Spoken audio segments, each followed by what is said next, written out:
Long time no talk. I'm getting ready for bed. Tomorrow's my last day of the week. I'm so excited. It's the last day of summer school, and I'm very excited to just have a normal working schedule again until school starts. For those of you who do not know, I work at the school where I live, so um, I got a little summer job on the side, and I've done summer school. We only did it 2 weeks, and now they're gonna be on summer break officially after tomorrow. So starting next Monday, I start my um, regular schedule for my summer job at the school, and then August, the second week of August, we start school prep. So a lot has happened since we've talked. A lot has happened since I last posted. A lot of people have been asking me what's been going on, all this other stuff. So we're gonna get into it. Um, First and foremost, as you can tell, I have moved. That's the biggest update. I did move. I didn't move very far, but I did move out, and I have my own place that I'm renting because I'm trying to figure out if I want to stay here or if I want to do if I am going to do something different. But I already signed my contract and agreed to my contract for the school, so at least I'll be here for at least a year. So which is amazing because I love my job. So what's been going on? Well, a lot. Uh, the elephant that I'm going to address is I just passed the second year of my husband passing. And it wasn't as emotional as I thought it would be. The first year of him being gone was extremely hard for me. And this last year, it was hard, but I learned to let it go in the sense of, yes, I miss him terribly. Terribly. But I can't do anything to bring him back. I've mourned his loss. I've mourned the emptiness that I felt when he passed, and I'm over it. I don't like talking about it. I don't want to talk about it anymore. I want to move on. So that's what I'm going to do. But before I can do that, there is something that I need to address. And this is the more serious part, and it could trigger. So if you're easily triggered, you probably should just go ahead and skip ahead a little bit. Especially if you just recently lost somebody, I would go ahead and skip this part of the video. So I have, on multiple occasions, unfortunately, have been told that people think I'm the reason that my husband passed. So we're going to clarify this, and I'm going to clarify what I mean. My husband passed in a very nasty, fatal car accident. Okay? Important to the story. What else is important? I was in Kansas. He was in California. He was in the Bay Area. He died in Modesto. I had nothing to do with it. He called me and said, "Hey, I'm bringing you a car." He bought me a car. He was taking it to Kansas because I needed a vehicle. I was like, please don't drive at night. I said that over and over. We fought over it. And he's like, "I'll see you in 28 hours. I love you." That was the last thing I heard from him. That's literally the last words I heard. And then I got the phone call. So he was in a car accident. Okay. I'm not going into any more detail than that because I don't want to. But he was in a car accident, and the way he passed is he hit the steering wheel, and it caused a cranial bleed. That's how he passed. So for those of you who keep saying that horrible, evil thing about me being the reason, I wasn't. I tried very hard to tell him not to come that night, and he chose to. He was a grown man. He was 45. There's nothing I could do. I did everything I could have possibly done. I can't change the outcome. I couldn't have changed the outcome. So I need you guys to quit saying that. Out of every evil thing I've been told these last 2 years, that one hurts because I did everything I possibly could to get him to listen to me, and he wouldn't. So we're going to lay that to rest right now and move on. So, it's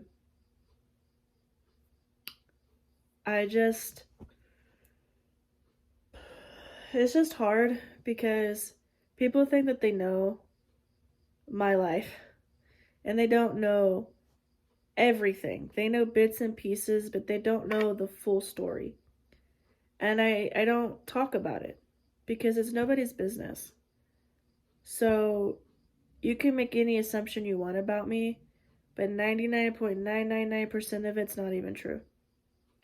Another thing is if you have questions about me, especially if you know me personally, you need to ask me and quit asking everybody around you because it's not true. Most of the time. Actually, all the time. So, I live a very simple, quiet life, okay? I don't have time to sit here and think who I can upset the next day. I don't got time for all that. I'm very busy, but I live a simple life, okay? A lot of people ask me if I have a roommate. No, I do not. It's just me, and I chose it to be that way. I don't want a roommate. I've done the roommate thing, and I don't want to do that again. So I am renting this for a year and see where I go from there. I'm not quite sure exactly what I want to do yet, but I have enough time to figure it out and get things rolling. But for now, I just signed the lease. It's for a year. So I will be here for the next year. I'm adjusting well to an extent. Obviously, I get lonely. Obviously, there are days where I miss him, but I'm over the grief part. Now, here comes the big one.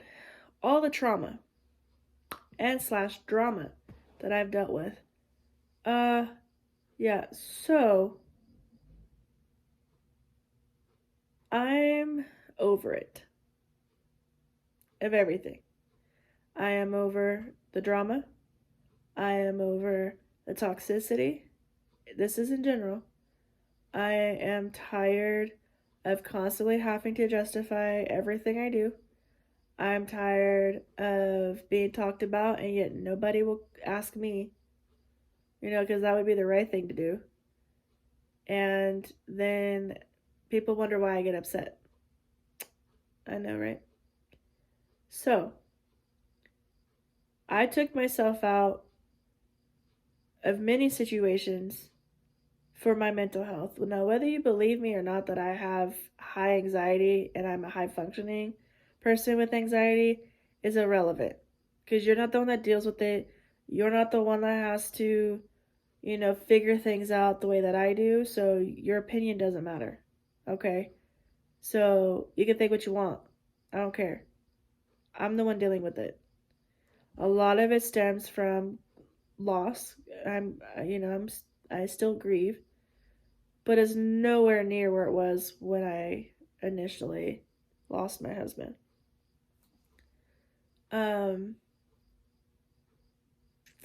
The pettiness that I've seen and witnessed in multiple situations is ridiculous. It's just not necessary. And I'm done dealing with it, honestly. I'm too grown and I got too much going on and I don't have time to sit here and think about who I can upset the next day. You know what I mean? Like, it's just stupid. If you have nothing better to do, you need to get a hobby. Point blank, period. So, I took myself out of several situations. I've cut a lot of people out of my life.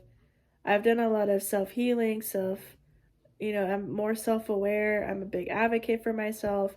I remove myself from situations because I refuse to be sucked into that again. And I refuse to be a topic of conversation unless it's a good conversation. I work really hard for what I have. I work really hard to do a good job where I work. I take pride in that. I've seen a lot of growth in my job, and I get excited because it I know the work that I do is important, and I know that I am valuable. It's just sometimes that's hard to believe when you're going through the darkest of dark times in your life and you just feel like you're not worth anything and you feel like why am I working so hard? You have all these why questions. And I've learned to just step back, breathe, and just let things happen. But I will not be taken advantage of, nor will I be walked all over either. So there is a fine line, but I'm working on it. So with that being said, I um I'm just done. And to be fair, I've been trying to get out of this environment for over a year. I've been wanting to be on my own for quite a while. Um, but finding housing here where I live was nearly impossible. I'm lucky I found the house that I did because it was impossible. And then I found this place, so it was at the right time.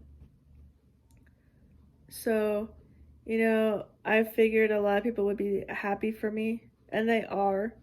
A lot of people are. But I also have those people who really doubted me and think that I can't do it on my own.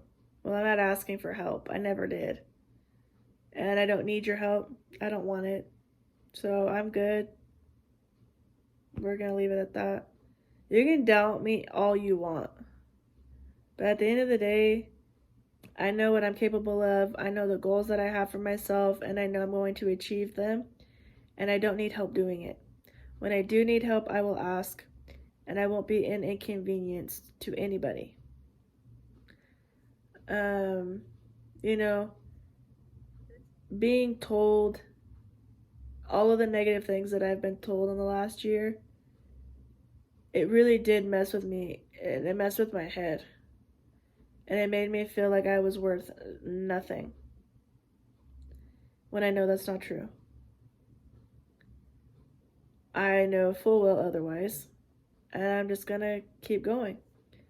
I had a very serious talk with somebody the other day, and I knew the stuff that I was being told was a lie, but it confirmed it, and I was livid. So it's crazy to me. I don't understand the thought process behind a lot of what happened, so I'm just like, whatever, you know. People are going to talk regardless. You can't please everybody.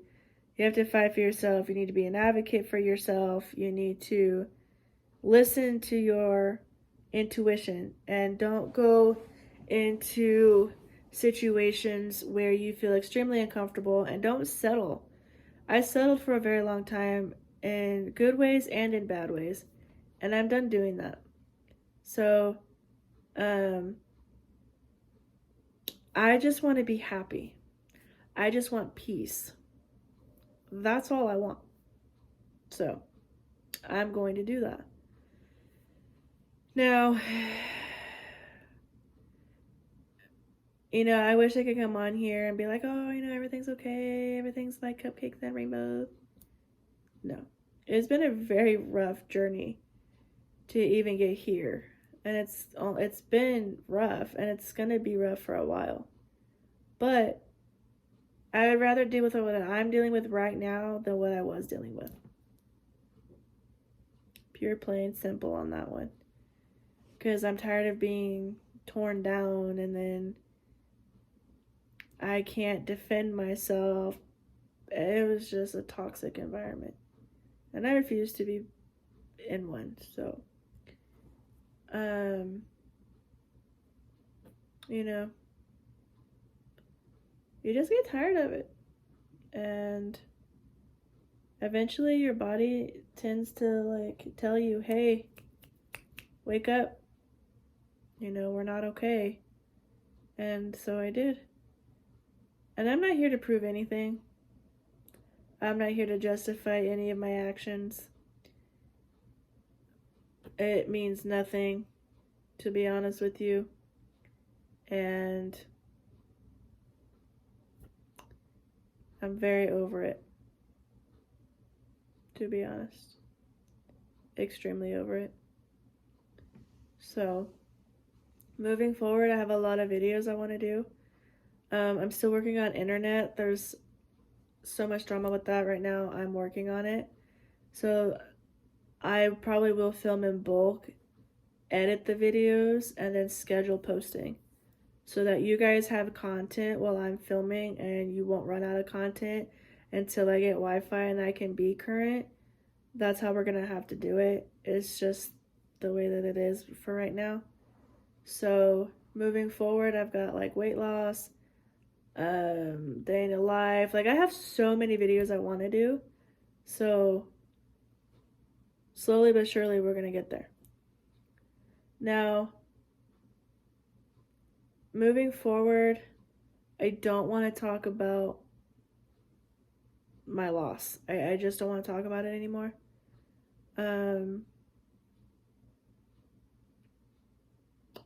This is the only video that I'm going to address it. So I just want to make that clear. I've addressed it. I'm done with it. I'm over it. I'm moving on. And it is what it is.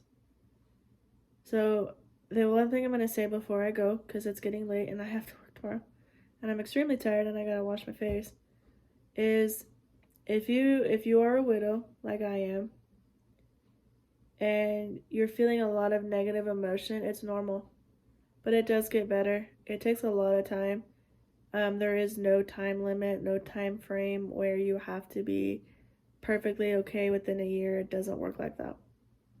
Spousal guilt's a thing. Widow guilt is a thing. Especially if you meet somebody new. It's a thing. It's a real thing. So don't rush into anything. Take your time. Really kind of fill out your situation. Don't rush, because when you do, to fill that void, it will bite you in the butt, because I did it. Another thing is that you have to take care of yourself first before you can think about taking care of somebody else. So remember that. And also, it does get better, but it's hard. You're gonna have those moments where you miss your person. You're gonna have those moments where a sound, a smell, a place, just a thought of something will trigger a memory and you get sad, and it's normal. I deal with it daily. And I used to deal with it daily. Now it's rare now. I embrace a lot instead of dreading it. I let the emotion flow instead of fighting it, and it seems to really be helping me, so maybe that will help you. If you have a friend who's lost somebody, please check on them and make sure that they're okay, because a lot of the times we're not going to tell you. I know it took me a long time to be vocal about everything, and now I am, but for a lot of us, we won't say anything because we don't know how to really process it, because there's no guidebook. There's no, you have to do this, this, this, and this, because everybody grieves differently, and it's normal. Just be careful of your surroundings and do what you feel is right. It's not selfish. It's not up to anybody else but you how you grieve and how you deal with the process of losing somebody. I just want to put that out there because I know I'm not the only one that's lost a spouse. And in my personal opinion, again, my opinion, I feel like losing a spouse is way different than any other family member. So the grieving process is different. And I want to throw it out there that the healing process is different because eventually you're going to want to find somebody else, and take your time healing first. Take your time getting to know yourself again, what you want, what you don't want, and don't settle. Hold on to that. Hold on to your boundaries. Hold on to what you want because it matters. Okay? If you have... Oh, sorry, my landlord's texting me. If you have any other questions or anything, leave them in the comments. I'm going to go ahead and go. I'm extremely tired. I have to work tomorrow, so, and people are messaging me like crazy. So I'm going to go ahead and go. I hope this video makes sense. It's kind of all over the place. But moving forward, we're going to have a lot of fun. A lot of videos come out. Like I said, I'm going to film in bulk and then post them on a schedule so you guys have content while I'm trying to figure out my life right now. But hopefully you guys enjoy, and I will catch you in my next video. Bye, guys.